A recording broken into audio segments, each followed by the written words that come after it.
امام اہل سنت نے فتاوی رضویہ میں لکھا کہ غوث پاک کہتے ہیں کہ انسانوں کے بھی پیر ہیں، ان سب کے پیروں کے پیر کا نام عبد القادر جیلانی ہے، جناتوں کے بھی پیر ہیں، ان سب کے پیروں کے پیر کا نام عبد القادر جیلانی ہے، اور فرشتوں کے بھی پیر ہیں، ان سب کے پیروں کے پیر کا نام عبد القادر جیلانی ہے۔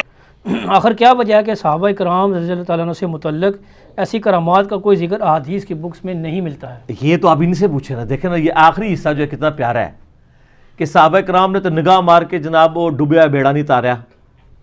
میں نے آپ کو اکثر بتایا کہ حضرت معاویہ رضی اللہ تعالیٰ عنہ گورنر شام تھے نا، حضرت موسیٰ کے حضرت عمر فاروق کے زمانے میں رضی اللہ تعالیٰ عنہ ایک چھوٹے سے حصے میں تھے، حضرت عثمان نے ان کو بڑے ایریے پہ کیا، تو حضرت عمر کو انہوں نے خط لکھ کے نا بحری بیڑا بنانے کی اجازت مانگی، تو حضرت عمر نے مشورہ کیا تو بتایا گیا کہ سر اس زمانے میں لائف بوٹس تو نہیں ہوتی تھی کہ یہ جب بحری بیڑا ڈوبے گا نا تو ایک بھی نہیں بچے گا، تو حضرت عمر نے سمندری جہاز سے روک دیا کہ میں مسلمانوں کی لائف سٹیک پہ نہیں لگا سکتا۔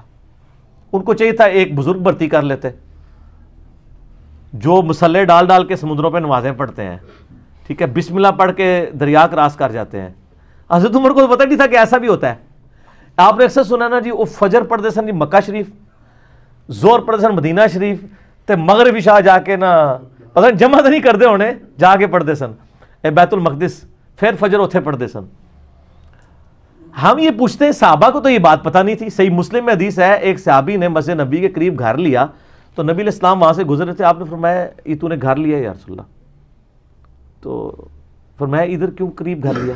کہ یا رسول اللہ اتنی دور سے چل کے آنا پڑتا تھا، بڑی مشکل سے جماعت میں پہنچتا تھا، تھک جاتا تھا، تو کیونکہ میں اڑ تو سکتا نہیں ہوں، تو بزرگوں کا کام ہے اڑنا، ٹھیک ہے، یہ میں بریکٹ میں بتا رہا ہوں، یہ انجینئرنگ ہو رہی ساتھ ساتھ۔ تو آپ نے فرمایا اتنی دور سے تم چل کے آتے تھے، جتنے قدم تم چلتے تھے تمہیں ثواب ملتا تھا۔ وہ صحابی نے جناب مکان بیچ کے پھر واپس ادھر چلے گئے۔ صحیح۔ تو بزرگ تھے اڑتے پھرتے نے، وہ تو بیچارے دوسرے محلے سے آ کے تھک جاتے تھے۔ یہ ہم انجینئرنگ اس لیے کرتے ہیں کہ آپ کے دماغ کھلیں، کہ بخاری مسلم میں تو صحابہ کے ایسی واقعات نہیں ملتے، جو کرامات بھی ملتی ہیں۔ میں نے 4 لیکچر دیے ہیں، مسئلہ 131 A B C D، جس میں نے صحابہ کی کرامات، نبی علیہ السلام کے معجزات بتائے ہیں جو صحیح سند سے ثابت ہیں۔ وہ دعائیں ہیں جو اللہ تعالیٰ نے ان کے حق میں قبول کر لی ہیں، اس سے زیادہ کچھ نہیں، کر کے کچھ نہیں دکھا سکتا۔ کر کے اگر کوئی دکھا سکتا ہے وہ صرف نبی ہوتا ہے، اور وہ بھی کرتا اس وقت ہے جب اللہ تعالیٰ اس کو اذن دیتا ہے، ورنہ میں آپ کو بتاتا ہوں۔ مجھے بتائیں حضرت موسیٰ علیہ السلام نے جب پہلی دفعہ عصا پھینکا، قرآن میں آتا ہے، تو کیا الفاظ ہیں؟ پیٹ پھیر کے بھاگے جب وہ اژدہا بن گیا۔ کیوں بھاگے؟ اگر انہوں نے خود بنایا تھا پھر تو انہیں بھاگنا چاہیے تھا، ان کو پتہ ہی نہیں تھا یہ ہو جائے گا۔ بالکل صحیح۔ جیسے چھوٹا بچہ پہلی دفعہ جب نیمو چاٹتا ہے تو کیا حالت ہوتی ہے اس کی، یا بچہ چھوٹا جب پہلی دفعہ ماچس جلاتا ہے وہ ڈر جاتا ہے، آگ نکلتی ہے، اس کا پہلا ایکسپیرینس ہوتا ہے۔ حضرت موسیٰ علیہ السلام کا یہ پہلا ایکسپیرینس تھا۔ اچھا، اس کے بعد وہ عام ہو گیا، جب بھی ہوتا تھا پھینکتے تھے۔ لیکن جب وہ بنی اسرائیل کو لے کے سمندری جھیل کے کنارے پہنچے ہیں، پیچھے فرعونی آ گئے، آگے جھیل ہے، تو ساتھی پھر کہنے شروع مروا دیتا جنا موسیٰ، آپ پریشان ہو گئے۔ قرآن میں آتا ہے کہ حضرت موسیٰ بھی خوف کھا گئے، خیفتم موسیٰ۔ پھر آتا ہے کہ اللہ تعالیٰ نے وہی نازل کی کہ یہ موسیٰ یہ عصا پانی پہ مارو راستہ بن جائے گا۔ تو حضرت موسیٰ نے خود کیوں نہیں مار لیا؟ ان کو یہی پتا تھا کہ یہ صرف سانپ ہی بن سکتا ہے، ان کو کیا پتا تھا کہ یہ کام بھی کر سکتا ہے؟ سر قرآن میں سے کیا کیا رزلٹ نکل رہے ہیں۔ بالکل۔ وہ ڈرے کیوں؟ وہ ڈرے اسی لیے کہ ان کو یہی پتا تھا یہ کر سکتا ہے، اور ان کو پتا تھا یہ وہی کر سکتا ہے جتنا اللہ نے اسے کہا ہوا ہے، میں اپنے مرضی سے اس سے یہ کام نہیں لے سکتا کہ اس نے یہ کام بھی کر دینا ہے وہ، اور اس نے کرنا بھی کوئی مار کے بھی دیکھ لینا نا سر کچھ بھی نہیں سی ہونا، وہ اسی وقت ہی ہونا تھا جب اللہ نے وہی کے ذریعے اس کو آرڈر کرنا تھا، تو راستہ بنا ہے۔ اور 10 کمانڈمنٹ فلم میں انہوں نے وہ باقاعدہ سین فلمایا، ٹھیک ہے۔ تو سر یہ باتیں آپ کو بتاتی ہیں کہ قرآن و سنت کا دین اور بابوں کا دین اور کتابوں کا دین اور بابوں کا دین اور۔ خود میں کسی کی کیا بات ہے، ہم سے بڑا بریلوی کون رہا ہے؟ کیوں جی؟ صحیح۔ میں 2002 میں عمرے پہ گیا ہوں، میں 15 دن رہا ہوں، میں نے ایک نماز کسی سعودیہ کے امام کے پیچھے نہیں پڑھی، ٹھیک ہے۔ ظاہر ہے جی اس میں پریشانی لی کون سی بات ہے، جب ہم ان کو مسلمان ہی نہیں سمجھتے تو ہم نماز کیوں پڑھیں، ٹھیک ہے۔ اب آپ کو لاکھ کوئی کہانیاں کرائے، نہیں ایسا نہیں ہے، نا جناب، ان لوگوں نے تو بریلوی علماء جو ہیں انڈیا کے، انہوں نے تو یہاں تک فتویٰ دیا جب تک سعودی حکومت ہے حج بھی موقوف ہو چکا ہے، کیونکہ آپ حج کرنے جائیں گے تو اس کی اکانومی کا فائدہ نجدیوں کو ہوگا، اس لیے حج بھی اب موقوف ہے جب تک۔ تو سر اس کی میں تھوڑی سی انجینئرنگ کرتا ہوں، آپ کے بزرگ تو نگاہ مار کے پورے پورے شہر ختم کر دیتے تھے. ان بزرگوں نے ریٹائرمنٹ لے لی ہے.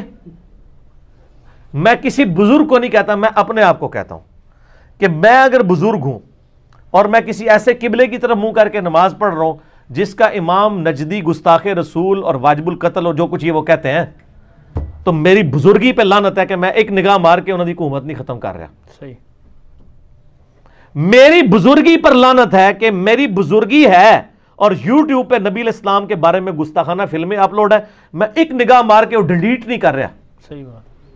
تو 1.5 ارب مسلمان مل کے یوٹیوب سے گستاخانہ فلمیں نہیں ڈیلیٹ کرا سکے, تو 1.5 بزرگ بھی نہیں 1.5 ارب وچ. اچھا, اس کا بھی وہ جواب دیں گے, وہ کہیں گے جی وہ دیکھیں جی حکم ربی ہے, اللہ کی رضا پہ راضی ہیں وہ. اچھا, اللہ کی یہ رضا ہے کہ گستاخیاں ہو نا, پرانیاں گلاں پرانے بہانے.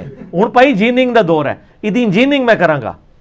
آپ لوگ تو پبلک کو یہ کہہ رہے ہیں جی امام مالک کا قول ہے کہ جی اگر کوئی گستاخ زندہ ہے تو پوری امت کو ہی مر جانا چاہیے. تو پھر یہی قول اپنے ان بزرگوں پہ بھی لگائیں نا. آپ کہتے ہیں دنیا کا بھی غوث کتب ابدال سے خالی نہیں ہوتی, تو آپ ذرا جرت کر کے یہ بات بھی کریں کہ ایسے غوثوں اور کتبوں اور ابدالوں کو مر جانا چاہیے کہ یوٹیوب کے اوپر حضور کی ویڈیوز موجود ہیں گستاخانہ اور وہ ڈیلیٹ نہیں کروا پا رہے. ان کی بزرگی کو مر جانا چاہیے. کہیں نا, ادھر تو پوری قوم کے ساتھ آپ جو کچھ کر رہے ہیں پچھلے 1.5-2 سالوں کے اندر وہ سب نے دیکھا ہے, تو کدھر کی بزرگی. اور سر کہانیاں نے ہوں تو ہم دسا, آپ میڈیا کا دور ہے, کبھی کوئی بزرگ سامنے نہیں آئے گا. بزرگی چیک کرنے کے لیے لوگ کیمرے لے کے پہنچ جائیں گے اور پکڑی جائیں گی ساری چیزیں. یہ سب کہانیاں تھیں, کہانیاں پکڑی جاتی ہیں اور اللہ کے فضل سے. اچھا, یہ آپ اکثر کئی بزرگوں کے بارے میں, جناب ایک بندہ آیا وہ کہتے ہیں مجھے قرآن سیکھنا ہے ایک بزرگ کے پاس, اور وہ بزرگ بے شمار ہیں جن کے بارے میں. تو انہوں نے کہا جی نماز میرے پیچھے پڑھی. اس نے نماز پڑھی تو سجے پاسے سلام پھیریا تو سارے ہی حافظ ہو گئے, کھبے پاسے پھیریا تو سارے ہی ناظرہ ہو گئے. یعنی دائیں طرف سلام پھیرا سارے حافظ بن گئے, بائیں والے ناظرہ ہو گئے.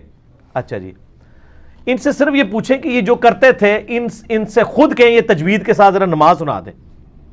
ترجمہ نہیں سن رہا ہوتا, سب کو پتہ ہے آنی کوئی نہیں, ترجمہ نہیں, تجوید کے ساتھ صرف نماز سنا دیں. التحیات للہ والصلوات والطیبات, تجوید کے ساتھ. کاری بٹھائیں گے دوسرے فرقے کا تو آڈے فرقے لاتا ہے مٹی پا جائے گا نا, اور پھر تہاڈی غلطیاں کہتے تسی التحیات بھی نہیں پوری سنا سکتے, سورہ فاتحہ نہیں پوری سنا سکتے. جن کے بارے میں آپ کہہ رہے ہیں وہ آج بھی ہے نا, سجے پاسے اسلام پھیر رہے سارے حافظ. یار نبی علیہ السلام کے پاس صحابہ صوفہ پورا پورا دن پڑھتے تھے, آپ نے تو اسلام پھیر کے سارے حافظ اور ناظرہ نہیں بنایا ہے. صحیح بات, ٹھیک بات. نبی علیہ السلام نے پیچھے چھٹ گئے. وہ جی حضرت بازید بستامی کے بارے میں مشہور کیا ہوا ہے, بستامی صاحب تہاڈا کوئی قصور نہیں, تانوں اسی نہیں منتے, اللہ دے بندے ہو, اللہ کول ٹر گئے ہو, تہاڈے پچھلیاں دی گل کر رہے ہیں. تسی جانو تے اللہ جانے, سانوں کوئی تہاڈے لینا دینا نہیں, ہم تو نبی علیہ السلام کے غلام ہیں.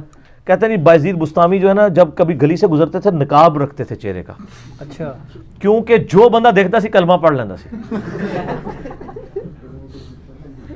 اندازہ کریں چہری نورانیت تو نقاب, یہ مطلب وہ چاہتے نہیں سن تسی کلمہ پڑھو, اس کا تو یہ مطلب نکل رہا ہے. انجینئرنگ ہوگی سر, انجینئرنگ ہوگی. دوسری بات, بازید بستامی کیا خدا کے ریپریزنٹیٹیو تھے دنیا پہ؟ اللہ کا ریپریزنٹیٹیو دنیا میں کون؟ پیغمبر.